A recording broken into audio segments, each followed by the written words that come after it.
Have you ever wondered if the best home for your hard-earned savings is not merely the big glass jar you have in your cupboard? How safe are your savings? And can you trust your unit trusts? Well, let's take a closer look.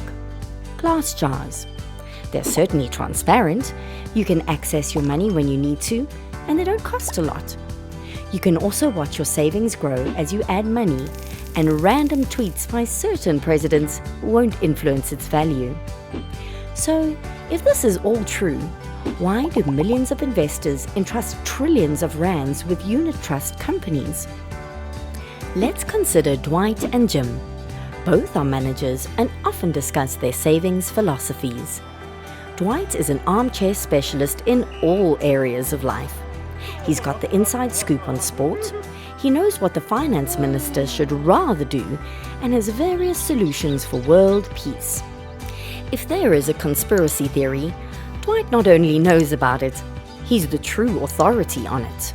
As such, he is always chasing the next big thing, squandering his savings on things like the alarm clock taser gun and glow-in-the-dark toilet paper.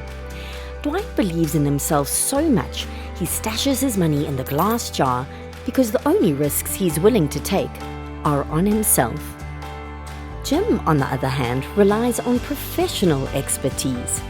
So, although he was also looking for transparency, accessibility, affordability, and long-term growth, he contacted an investment advisor who steered him towards unit trusts. So, how safe are they? Well, let's evaluate what they are. In simple terms, unit trusts are the pooled investments of many investors managed by a licensed investment manager.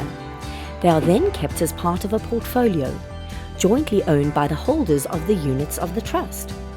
Unit trusts are really simple to buy into and sell out of later, should Jim need his money, and he can get a statement of the value of his savings whenever he likes.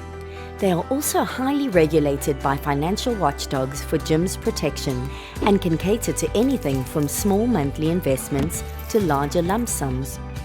The asset is held by an independent custodian on Jim's behalf, which means the fund manager can't simply disappear to the Bahamas with all of his money.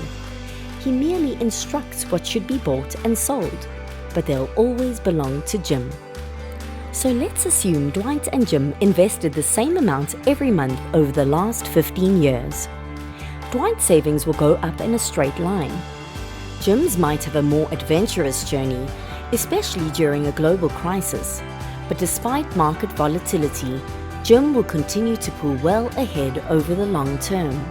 In fact, even if Dwight had put his money in his bank account and earned interest there, Jim will still come out in the lead.